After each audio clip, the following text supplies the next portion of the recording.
नमस्कार, स्वागत है आपका देश के नंबर 1 कंज्यूमर शो पहरेदार में, जहां बुलंद होती है आपके हक की आवाज। मैं हूं प्रियंका संभव। पहरेदार में आज अपने कस्टमर सर्विस डिपार्टमेंट की भूल सुधारी अपोलो म्यूनिक ने कंज्यूमर को दे रही है वादे के मुताबिक रीइंबर्समेंट। सिर्फ 24 घंटे में सुलझी पेटीएम कंज्यूमर की शिकायत। हाथों हाथ मिल रहा है डिफरेंस अमाउंट का रिफंड। और ब्रॉडबैंड कनेक्शन शिफ्ट करने में एयरटेल को लग रही थी देरी। इस देरी की खबर लेगा पहरेदार। शुरुआत अपोलो म्यूनिक के केस के साथ।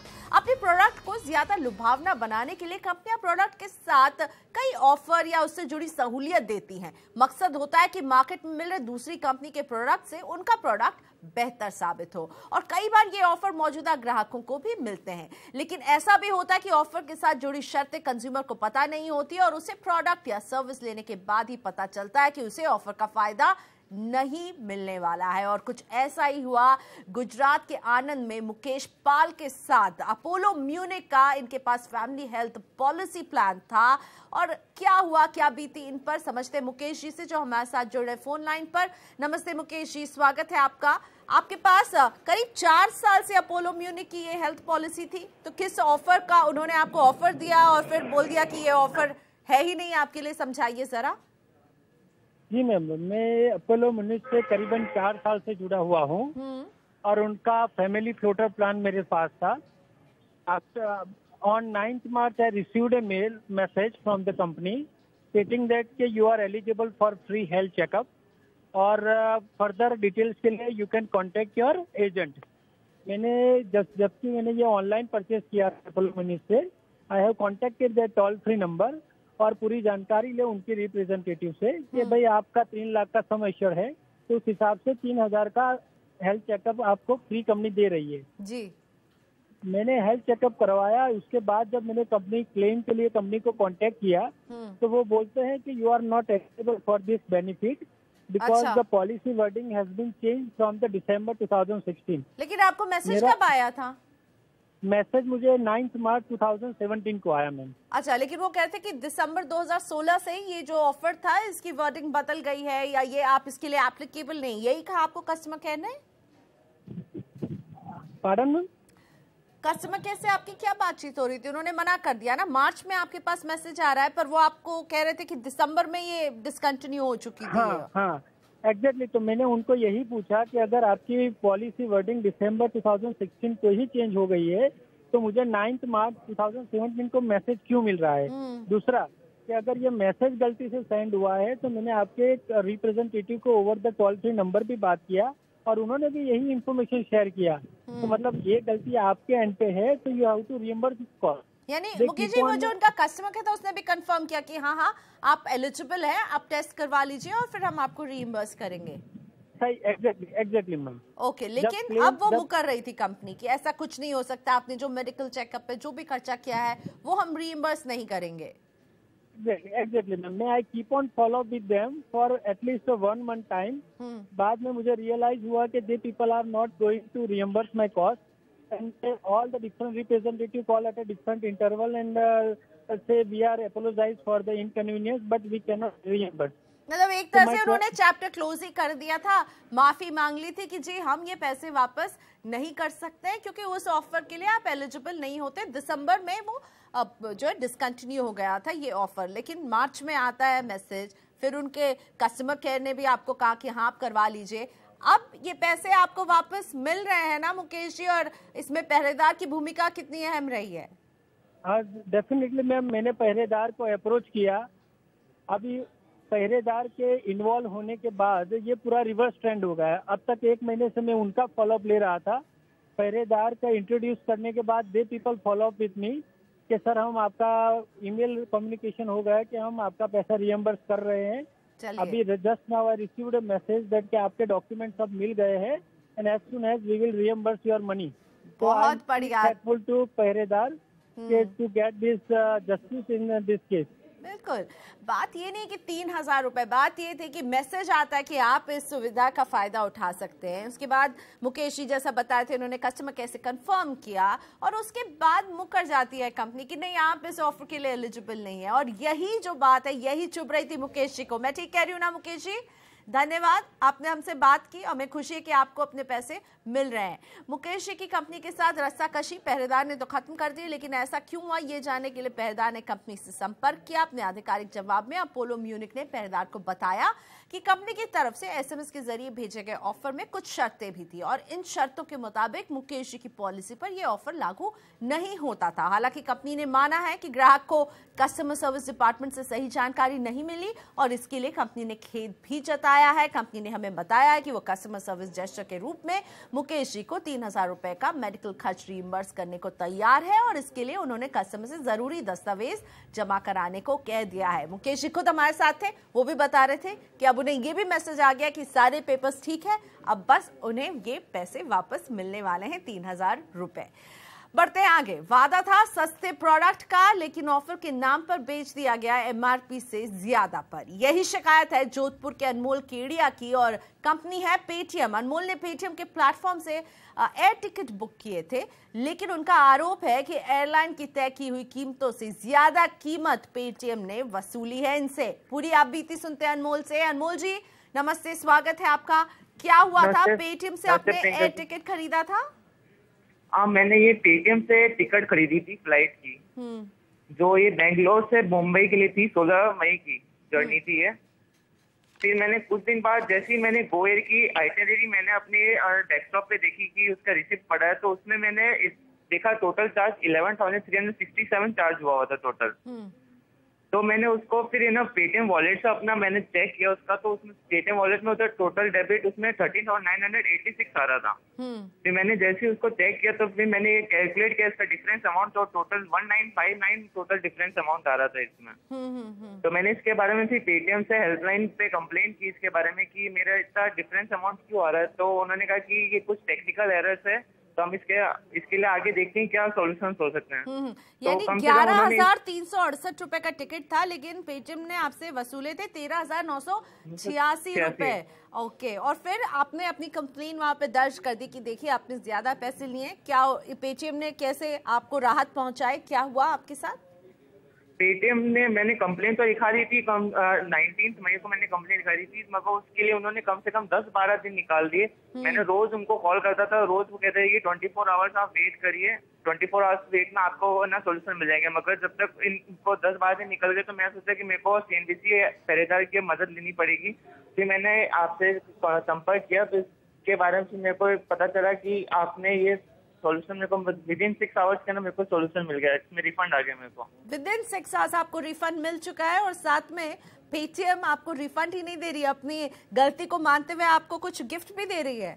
हाँ, उन्होंने अपनी गलती मानी। उन्होंने कहा कि हाँ हमारी तरफ से गलती हुई है और बहुत लेट हुआ है, आपको इसके लिए इनकन्वीनियंस जो हुआ उसके लिए हम आपको 500 रुपए का गुडविल गेस्चर दे रहे हैं।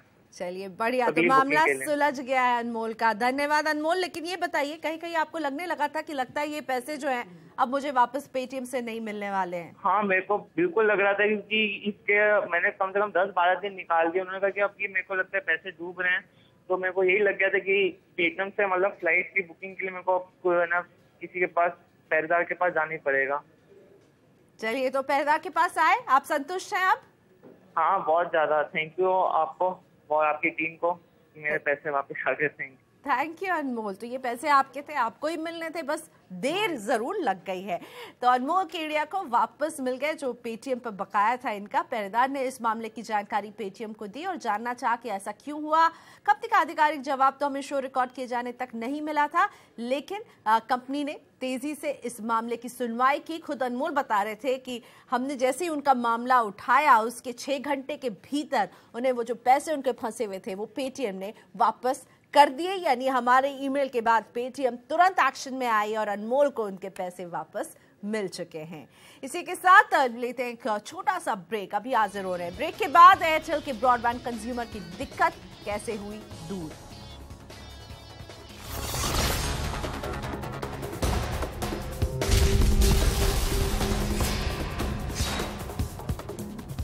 Welcome back. आप देख रहे पहरेदार, हम बुलंद करते हैं आपके हक की आवाज। सर्विस तो मिली नहीं, बिल वसूली का फरमान जरूर पहुंच गया और ऐसा हुआ है कोलकाता के रघुनाथ दास के साथ। और उनकी शिकायत है एयरटेल से।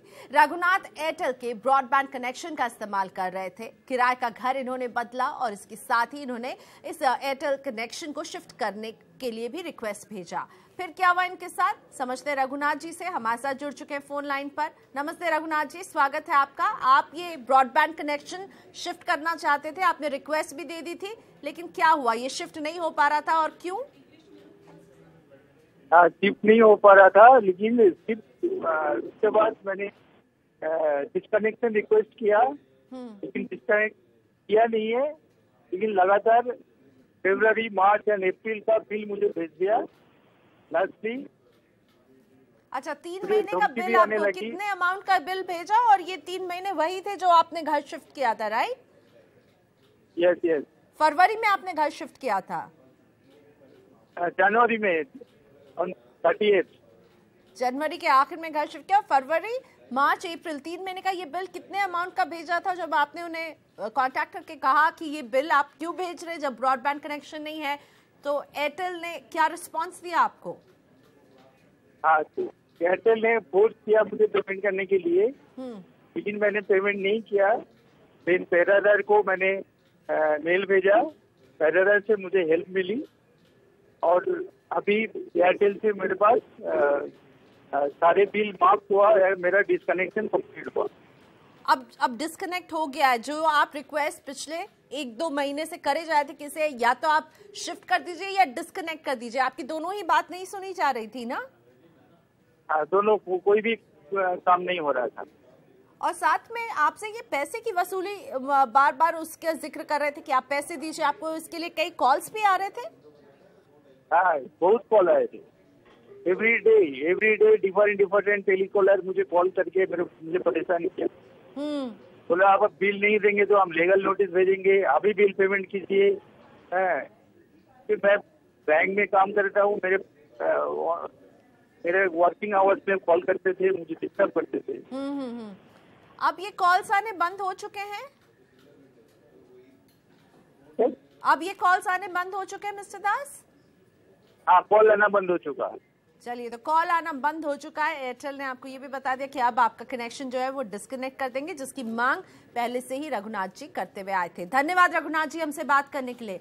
रघुनाथ की आवाज पहरेदार ने एयरटेल के सामने रखी, बताया कि कंपनी के लोग रघुनाथ को जबरन परेशान कर रहे हैं, उस बिल के भुगतान के पैसे मांग रहे हैं जब उन्होंने उस सर्विस का इस्तेमाल ही नहीं किया है और उनकी कोई सुनवाई नहीं हो रही थी। लेकिन जैसे ही पहरेदार ने इनके मामले को उठाया, एयरटेल तैयार हुई, इनके मामले को उसने सुना और ईमेल के बाद कंपनी ने रघुनाथ जी से बात कर मामले को सुलझा दिया है। खुद रघुनाथ हमें इसकी जानकारी अभी दे रहे थे कि अब वो फोन कॉल्स आने बंद हो चुके हैं। लेते एक छोटा सा ब्रेक यहाँ पर। ब्रेक के बाद देखिए, जीरो डेप्रिसिएशन इंश्योरेंस पॉलिसी के बावजूद फ्यूचर जनरली ने पूरा क्लेम देने से क्यों किया इनकार। आगे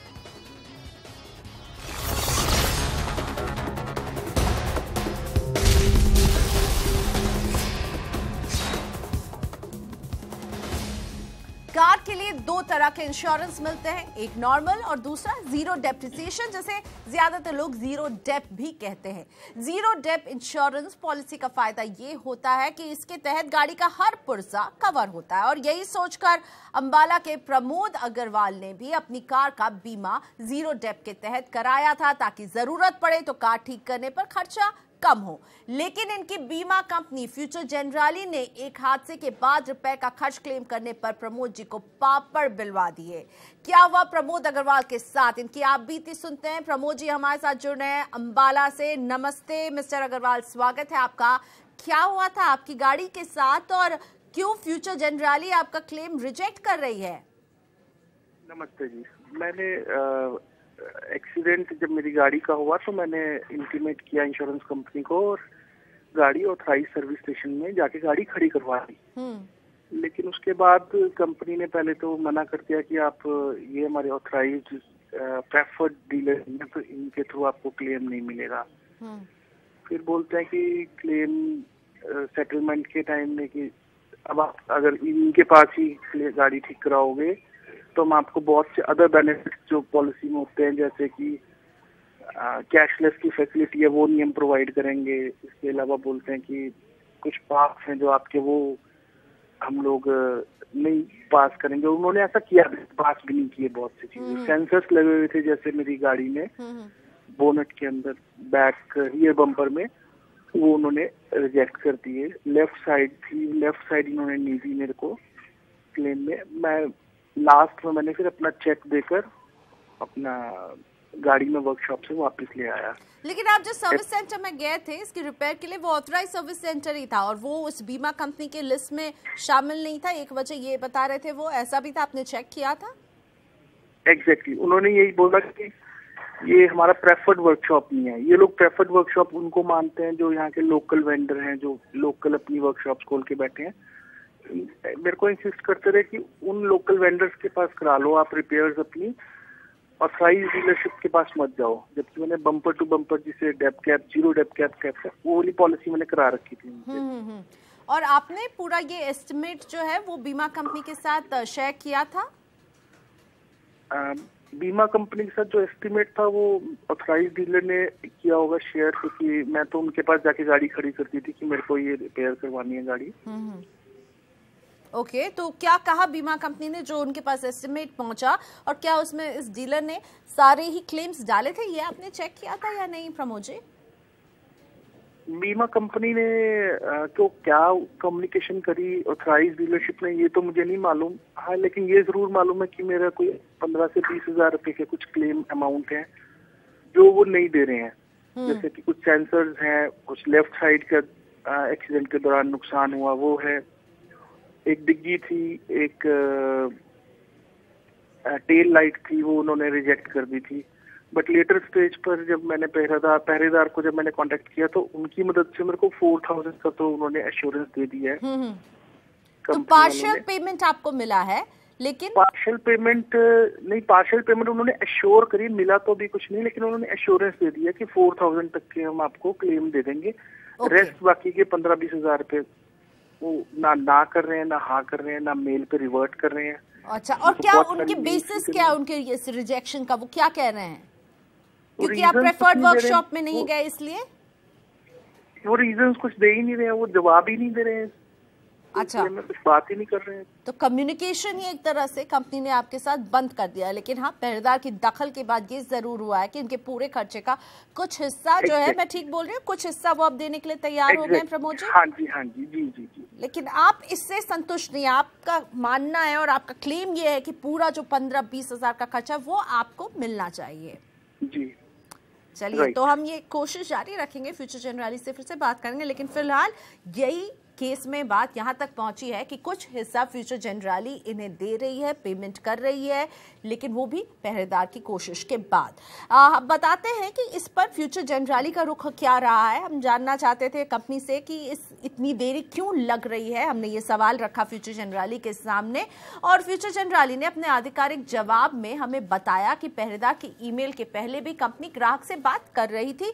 कंपनी का कहना है कि पॉलिसी के तहत क्लेम देने के लिए शर्तों का पूरा किया जाना जरूरी है। कंपनी के मुताबिक क्लेम के दौरान ग्राहक से मिली लिखित जानकारी के हिसाब से ही उसकी प्रोसेसिंग होती है।